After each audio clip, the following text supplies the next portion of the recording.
प्रकरण 4. विद्युत धारेचे परिणाम. विद्युत धारेचे काही परिणाम सांगा असं जर मी तुम्हाला विचारलं तर पटपट तुम्ही कितीतरी उपयोग सांगू शकाल. जसं आपल्याला रस्त्यावरती विजेच्या तारा दिसतात, त्यामधून वाहणारी वीज वेगवेगळ्या कामासाठी उपयोगी येते.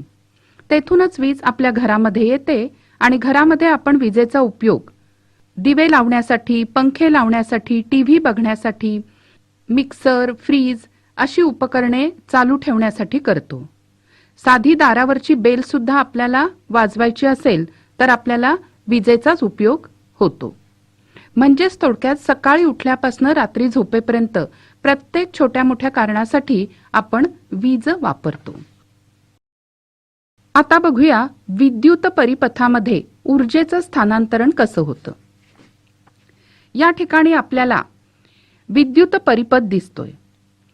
ए इथलं विभव बी इथल्या विभवापेक्षा जास्त आहे, कारण ए हा बिंदू विद्युत घटाच्या धन टोकाला तर बी हा विद्युत घटाच्या ऋण टोकाला जोडला आहे. जर क्यू इतका विद्युत भार ए पासून बी कडे गेला तर त्याची स्थितीज ऊर्जा व्ही ए बी क्यू न कमी होईल. याचाच अर्थ क्यू या विद्युत प्रभारानं ए पासून बी पर्यंत जाताना व्ही ए बी क्यू इतकं कार्य केलं. आता हे कार्य करायला ऊर्जा कुठून आली तर घटानं ही ऊर्जा विद्युत रोधाला दिली, जेथं कार्य व्ही ए बी क्यू घडलं. आता हेच कार्य जर टी या वेळात घडलं असेल तर व्ही ए बी क्यू इतकी ऊर्जा विद्युत रोधाला दिली गेली. म्हणजेच पी बरोबर विद्युत शक्ती बरोबर ऊर्जा छेद लागलेला वेळ बरोबर व्ही ए बी क्यू छेद टी बरोबर व्ही ए बी आय, कारण क्यू छेद टी बरोबर आय. आता या विद्युत ऊर्जेचं काय होतं तर ही ऊर्जा विद्युत रोधाला मिळते, तिचं रूपांतर उष्णता ऊर्जेत होतं आणि विद्युत रोधाचं तापमान वाढतं. ऊर्जा स्त्रोतानी म्हणजेच घटाने टी या वेळामध्ये पी गुणिले टी इतकी ऊर्जा विद्युत रोधाला दिली. जर परिपथातून आय इतकी विद्युतधारा सतत वाहत असेल तर टी या वेळेत विद्युत रोधात एच बरोबर पी गुणिले टी बरोबर व्ही ए बी गुणिले आय गुणिले टी इतकी उष्णता निर्माण होईल. ओहमच्या नियमानुसार व्ही ए बी बरोबर आय गुणिले आर किंवा एच बरोबर आय वर्ग गुणिले आर वर्ग गुणिले टी छेद आर बरोबर व्ही वर्ग ए बी गुणिले टी छेद आर. तसंच एच बरोबर आय गुणिले आर गुणिले टी बरोबर आय वर्ग गुणिले आर गुणिले टी. या ठिकाणी एच बरोबर आय वर्ग गुणिले आर गुणिले टी यालाच ज्यूलचा उष्णता विषयक नियम असं म्हणतात. विद्युत शक्तीचे एकक 1 जूल प्रति सेकंद बरोबर वॅट. विद्युत शक्तीचं 1 वॅट हे एकक खूपच लहान आहे, म्हणून 1000 वॅट बरोबर 1 किलोवॅट हे एकक विद्युत शक्ती मोजण्यासाठी व्यवहारात वापरलं जातं. आणि 1 किलोवॅट इतकी विद्युत ऊर्जा वापरली तर त्याला 1 युनिट असं म्हणतात.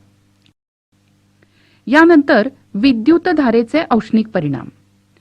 विद्युत परिपथामध्ये विद्युत रोध जोडला की विद्युत धारेनी त्यामध्ये उष्णता निर्माण होते, याला म्हणतात विद्युत धारेचा औष्णिक परिणाम. पाणी गरम करण्यासाठी बॉयलर, विजेवर चालणारी शेगडी, विजेचा बल्ब अशी अनेक उपकरणं विद्युत धारेच्या औष्णिक परिणामाचा उपयोग करतात.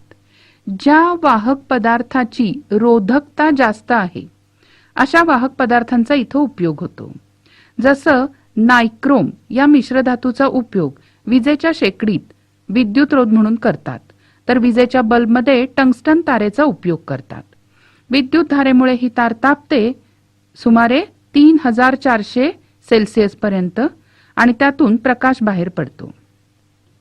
कधीतरी तुम्ही ऐकलं असेल की एखाद्या इमारतीला शॉर्ट सर्किटमुळे आग लागली. म्हणजे काय होतं तर कधी कधी आपल्या घरात एखादं विद्युत उपकरण चालू केल्याबरोबर वितळ तार म्हणजे फ्यूज वितळून खंडित होते आणि विद्युत पुरवठा बंद पडतो. घरातल्या वीज जोडणीमध्ये वीजयुक्त तार म्हणजे लाईव्ह तार, तटस्थ म्हणजे न्यूट्रल तार आणि भूसंपर्कन म्हणजे अर्थ तार अशा 3 तारा असतात.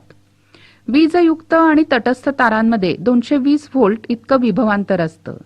भूसंपर्कन तार जमिनीला जोडलेली असते. उपकरणातल्या दोषामुळे किंवा वीजयुक्त तार आणि तटस्थ तार यावरचं प्लॅस्टिक आवरण निघून गेल्यामुळे जर या दोन्ही तारा एकमेकांना चिकटल्या तर त्यातून खूप मोठी विद्युतधारा वाहायला लागते आणि उष्णता निर्माण होऊन आजूबाजूला जर काही ज्वालाग्राही पदार्थ असतील म्हणजे लाकूड, कापड वगैरे तर आगीचा भडका उडू शकतो.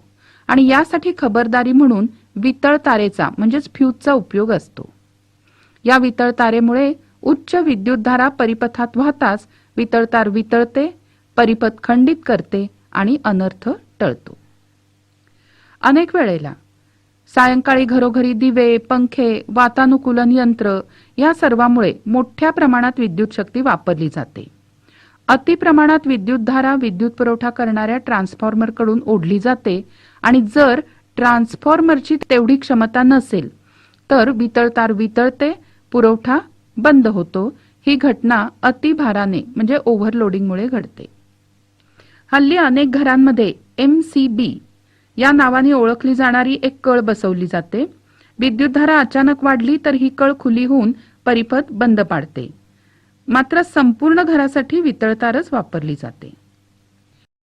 आता बघूया विद्युतधारेचे चुंबकीय परिणाम. इथे दिसतोय त्याप्रमाणे एक विद्युत परिपथ जोडा. A आणि B दरम्यान जोडणीच्या तारांपेक्षा जाड आणि सरळ तांब्याची तार जोडा आणि शेजारी चुंबक सूची ठेवा. परिपथाची कळ उघडी ठेवून सूचीची दिशा पहा. आणि आता कळ बंद करून सूचीची दिशा बघा. काय लक्षात आलं तुमच्या? तर तारेमधील विद्युतधारेमुळे चुंबकीय परिणाम दिसून येतो. तारेतून जाणारी विद्युतधारा जर आपण वाढवली तर चुंबकीय क्षेत्राच्या तीव्रतेत वाढ होते. यानंतर उजव्या हाताच्या अंगठ्याचा नियम. अशी कल्पना करा की सरळ विद्युत वाहकाला तुम्ही उजव्या हातात पकडले आहे. ते अशा रीतीने की अंगठा विद्युतधारेच्या दिशेने तारेवर स्थिरावला आहे. तर मग तुमची बोटं तारेभोवती गुंडाळा. बोटांची दिशा हीच चुंबकीय क्षेत्राच्या बलरेषांची दिशा होय. सरळ विद्युत वाहकातून जाणाऱ्या विद्युतधारेमुळे निर्माण झालेल्या चुंबकीय क्षेत्राच्या बलरेषा आपल्याला माहिती आहेत. हाच विद्युतवाहक एका वेटोळ्याच्या आकारात वाकवला तर विद्युतधारेमुळे निर्माण होणाऱ्या चुंबकीय क्षेत्राच्या चुंबकीय बलरेषा अशा प्रकारे असतील. वेटोळ्यातून विद्युतधारा सुरू केली तर वेटोळ्याच्या प्रत्येक बिंदूपाशी चुंबकीय बलरेषा निर्माण होऊन जसे आपण त्यापासून दूर जाऊ तशी चुंबकीय बलरेषांची समकेंद्री वर्तुळं मोठी होत जातील. जसे आपण वेटोळ्याच्या मध्यभागी येऊ तसं वर्तुळ इतकं मोठं झालेलं असेल की त्याचा कंस सरळ रेषेने दाखवता येईल. जर वेटोळ्यात तारेचे N इतके वेढे असतील तर एका वेटोळ्यामुळे जितके चुंबकीय क्षेत्र तयार होईल त्याच्या N पट चुंबकीय क्षेत्र तयार होईल. यानंतर नाल कुंतलातून जाणाऱ्या विद्युतधारेमुळे निर्माण होणारे चुंबकीय क्षेत्र. विद्युतरोधक आवरण असलेली तांब्याची तार घेऊन कुंडलांची मालिका तयार केली तर त्या रचनेला म्हणायचं नालकुंतल. नालकुंतलातनं विद्युतधारा गेली तर निर्माण होणाऱ्या चुंबकीय बलरेषांची संरचना याप्रमाणे असते. नालकुंतलाचे एक उघडे टोक उत्तर ध्रुव म्हणून तर दुसरे दक्षिण ध्रुवाप्रमाणे कार्य करते. नालकुंतलातील चुंबकीय बलरेषा एकमेकांना समांतर रेषांच्या स्वरूपात असतात. म्हणजे काय तर चुंबकीय क्षेत्राची तीव्रता नालकुंतलाच्या आतील पोकळीत सगळीकडे एकसारखीच असते. म्हणजे नालकुंतलातील चुंबकीय क्षेत्र एक समान असते. यानंतर चुंबकीय क्षेत्रात विद्युतधारा वाहून नेणाऱ्या विद्युत वाहकावरील बल. जेव्हा तारेतून विद्युतधारा वाहत नाही तेव्हा तार सरळ राहते आणि जेव्हा वरून खाली अशी विद्युतधारा वाहते तेव्हा तार वाकते आणि या स्थितीत येते. विद्युतधारेची दिशा उलट म्हणजे जर खालून वर अशी केली तर तार वाकते आणि या स्थितीत येते. म्हणजेच बलाची दिशा चुंबकीय क्षेत्राच्या आणि विद्युतधारेच्या दिशांच्या लंब दिशेने आहे. इथे चुंबकीय क्षेत्राची दिशा N कडून S कडे अशी आहे. या ठिकाणी आपल्या लक्षात येतं की जेव्हा चुंबकीय क्षेत्रामध्ये विद्युतधारा विद्युत वाहकातून जाते तेव्हा त्या वाहकावर बल निर्माण होतं. विद्युतधारेची दिशा उलट केली तर बलाची दिशा ही उलट होते. या बलाची दिशा ही विद्युतधारेची दिशा आणि चुंबकीय क्षेत्राची दिशा या दोन्हीवर अवलंबून असते. हेही स्पष्ट आहे की जेव्हा विद्युतधारेची दिशा चुंबकीय क्षेत्राच्या दिशेला लंब दिशेत असते तेव्हा हे बल सर्वात जास्त असतं. यानंतर फ्लेमिंगचा डाव्या हाताचा नियम. या ठिकाणी आपण विद्युतधारेची दिशा आणि चुंबकीय क्षेत्राची दिशा विचारात घेतली आणि आपल्या असं लक्षात आलं की बलाची दिशा या दोन्हींच्या लंब दिशेला आहे. या तिन्हींच्या दिशा एका साध्या नियमात सुबद्ध करता येतात आणि त्याला म्हणायचं फ्लेमिंगचा डाव्या हाताचा नियम. या नियमानुसार डाव्या हाताचा अंगठा, तर्जनी आणि मधलं बोट एकमेकांना लंब राहतील अशी ताठ धरायची. तर्जनी जर चुंबकीय क्षेत्राच्या दिशेत असेल आणि मधलं बोट विद्युतधारेच्या दिशेत असेल तर अंगठ्याची दिशा ही विद्युत वाहकावरील बलाची दिशादर्शक असते. यानंतर विद्युत चलित्र.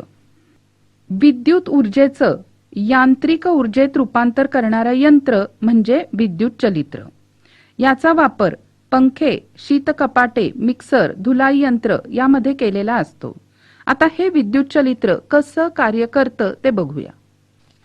विद्युत चलित्रामध्ये विद्युतरोधक आवरण असलेल्या तांब्याच्या तारेचं एक आयताकृती कुंडल असतं आणि ते अशा रीतीनं चुंबकाच्या उत्तर आणि दक्षिण ध्रुवामध्ये ठेवलेलं असतं की त्याच्या AB आणि CD या शाखा चुंबकीय क्षेत्राच्या दिशेला लंब दिशेत असतील. कुंडलाची दोन टोकं X आणि Y या दुभंगलेल्या कड्याला जोडलेली असतात. कड्याच्या या दोन भागांच्या आतील पृष्ठभागावर विद्युतरोधक आवरण असतं आणि ते एका आसाला पकडून बसवलेलं असतं. X आणि Y कड्यांचा बाहेरचा विद्युतवाहक पृष्ठभाग हा स्थिर कार्बन ब्रशना E आणि F स्पर्श करतो. आता विद्युत परिपथ पूर्ण केल्यावर विद्युतधारा E आणि F या कार्बन ब्रशच्या मार्फत कुंडलातून वाहायला लागते. कुंडलाच्या AB या शाखेतून विद्युतधारा A पासून B कडे जाते. चुंबकीय क्षेत्र N ध्रुवाकडून S ध्रुवाकडे असल्यामुळे त्याचा परिणाम AB शाखेवर होतो आणि फ्लेमिंगच्या डाव्या हाताच्या नियमानुसार AB या शाखेवर निर्माण झालेलं बल त्याला खालच्या दिशेने ढकलतं. CD शाखेतील विद्युतधारा ABच्या उलट दिशेने असल्यामुळे निर्माण झालेलं बल त्या शाखेला वरच्या दिशेने ढकलतं. अशा रीतीने कुंडल आणि आस घड्याळाच्या काट्यांच्या विरुद्ध दिशेने फिरायला लागतात. अर्धपरिवलन झालं की कड्याचे दुभंगलेले भाग X आणि Y अनुक्रमे F आणि E या कार्बन ब्रशच्या संपर्कात येतात आणि विद्युतधारा DCBA अशी व्हायला लागते. यामुळे DC या शाखेवर खालच्या दिशेने तर BA या शाखेवर वरच्या दिशेने बल क्रिया करतं आणि कुंडल पुढचं अर्ध परिवलन आधीच्या दिशेनेच पूर्ण करतं. अशा रीतीने प्रत्येक अर्ध परिवलनानंतर विद्युतधारेची दिशा उलट होते आणि कुंडल आणि आस एकाच म्हणजे घड्याळाच्या काट्याच्या विरुद्ध दिशेने फिरायला लागतात. सगळी व्यावसायिक चलित्र याच तत्वावर चालतात, मात्र त्यांच्या रचनेमध्ये काही व्यावहारिक बदल केलेले असतात. यानंतर विद्युत चुंबकीय प्रवर्तन. आपण आतापर्यंत काय बघितलं की एखादा विद्युतवाहक चुंबकीय क्षेत्रात अशा तऱ्हेने ठेवला की त्यातून जाणाऱ्या विद्युतधारेची दिशा चुंबकीय क्षेत्राच्या दिशेला लंब असेल तर त्या विद्युतवाहकावर बल कार्यरत होते आणि त्यामुळे विद्युतवाहकाची हालचाल घडून येते. पण समजा असं झालं की एखादा विद्युतवाहक चुंबकीय क्षेत्रात हलत आहे किंवा स्थिर विद्युतवाहकाभोवतीचं चुंबकीय क्षेत्र बदलतं आहे, तर मग काय होईल? तर फॅरेडे या महान शास्त्रज्ञांनी असं दाखवून दिलं की हलत्या चुंबकाच्या सहाय्याने विद्युतवाहकात विद्युतधारा निर्माण करता येते. पहिल्यांदा बघूया एक उपकरण, गॅल्व्हॅनोमीटर. विद्युत चलित्राच्या यंत्राच्या तत्वावरच चालणारं हे उपकरण. याच्या मदतीने काही विद्युतीय मापन करता येतं. चुंबकाच्या ध्रुवामध्ये असलेलं कुंडल अशा पद्धतीने बसवतात की पुढे त्याला गॅल्व्हॅनोमीटरच्या तबकडीवर असलेला काटा जोडला जाईल. जेव्हा अगदी थोडी विद्युतधारा कुंडलातून वाहील तेव्हा कुंडलाचं परिवलन होईल आणि हे परिवलन विद्युतधारेच्या प्रमाणात राहील. व्होल्टमीटर विद्युतधारेच्या दिशेनुसार काटा शून्याच्या 2 बाजूंकडे विचलित होतो. काही प्रयोगांती आपल्याला असंही समजतं की कुंतल स्थिर ठेवून कुंतलातील विद्युतधारेत बदल केला तरीही कुंडलात विद्युतधारा निर्माण होते आणि जितक्या जलद कुंडलासमोरून बाजूला नेलं जाईल तितकं गॅल्व्हॅनोमीटरच्या काट्याचं विचलन जास्त होतं. कुंतलातील विद्युतधारेत बदल केला तरीही कुंडलात विद्युतधारा निर्माण होते किंवा कुंडलाकडे कुंतल सरकवलं तरीही कुंडलात विद्युतधारा निर्माण होते. कुंडलामध्ये निर्माण झालेल्या विद्युतधारेला म्हणायचं प्रवर्तित विद्युतधारा. कुंतलातून विद्युतधारा चालू करताच किंवा बंद करताच कुंडलात विद्युतधारा प्रवर्तित होते आणि विद्युतधारा कमी अधिक केली तरीही प्रवर्तन दिसून येतं. याला फॅरेडेच्या प्रवर्तनाचा नियम म्हणतात. या नियमानुसार कुंडलातून जाणाऱ्या चुंबकीय बलरेषांच्या संख्येत बदल झाला की कुंडलामध्ये विद्युतधारा प्रवर्तित होते. यानंतर फ्लेमिंगच्या उजव्या हाताचा नियम. उजव्या हाताचा अंगठा, तर्जनी आणि मधलं बोट असं ताणा की ते एकमेकांना लंब असतील. अशा स्थितीत अंगठा विद्युत वाहकाच्या गतीची दिशा, तर्जनी चुंबकीय क्षेत्राची दिशा तर मधलं बोट प्रवर्तित विद्युतधारेची दिशा दर्शवते. या नियमाला फ्लेमिंगचा उजव्या हाताचा नियम म्हणतात. याचा उपयोग विद्युत वाहकातील म्हणजेच कुंडलातील प्रवर्तित विद्युतधारा जास्तीत जास्त केव्हा असेल तर जेव्हा विद्युत वाहकाच्या गतीची दिशा ही चुंबकीय क्षेत्राच्या दिशेला लंब असते तेव्हा. हे दाखवण्यासाठी या नियमाचा उपयोग होतो. यानंतर प्रत्यावर्ती धारा व दिष्ट धारा. आतापर्यंत आपण विद्युत घटाकडून येणाऱ्या, परिपथातून वाहणाऱ्या आणि पुन्हा घटाकडे जाणाऱ्या अशा एका दिशेने वाहणाऱ्या अदोलायमान विद्युतधारेशी परिचित झालो. या विद्युतधारेला दिष्ट धारा म्हणजे डीसी, डायरेक्ट करंट असं म्हणतात. या उलट ज्या विद्युतधारेचं परिमाण आणि दिशा ठराविक समान कालावधीनंतर बदलते त्याला प्रत्यावर्ती धारा म्हणजे अल्टरनेटिंग करंट किंवा एसी असं म्हणतात.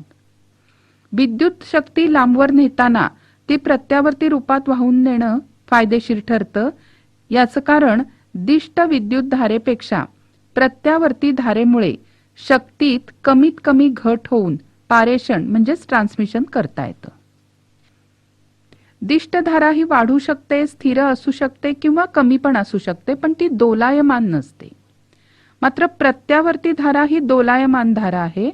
ती प्रथम एका दिशेने कमाल मर्यादेपर्यंत वाढते, मग कमी होत शून्य होते, पुन्हा उलट दिशेने कमाल मर्यादेपर्यंत वाढते, पुन्हा शून्य होते. प्रत्यावर्ती विद्युतधारेचं दोलन वेळेनुसार वक्रीय पद्धतीने होतं म्हणून ते या चिन्हांनी दाखवतात. दिष्ट धारा एकाच दिशेने वाहते पण प्रत्यावर्ती धारा आवर्ती पद्धतीने एका चक्रात उलट सुलट दिशेने वाहते.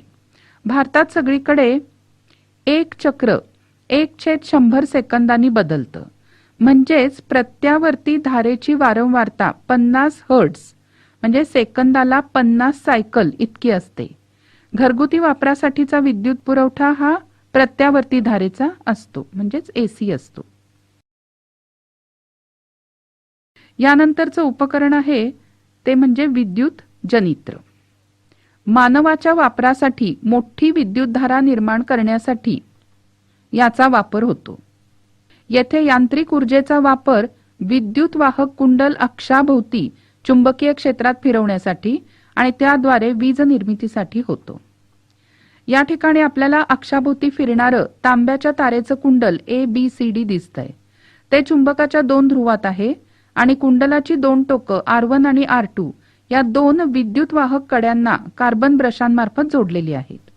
ही दोन्ही कडी अक्षाला धरून बसवलेली असतात, परंतु कडे आणि आसाच्या मध्ये विद्युतरोधी आवरण असतं. अक्ष बाहेरील यंत्राच्या मदतीने फिरवला जातो, त्यामुळे कुंडल ABCD ही फिरू लागतं. B1 आणि B2 या स्थिर कार्बन ब्रशांची टोकं गॅल्व्हॅनोमीटरला जोडलेली असतात, त्यामुळे विद्युतधारेची परिपथातील वहन दिशा समजते. अक्ष फिरवला की AB शाखा वर जाते, CD खाली येते.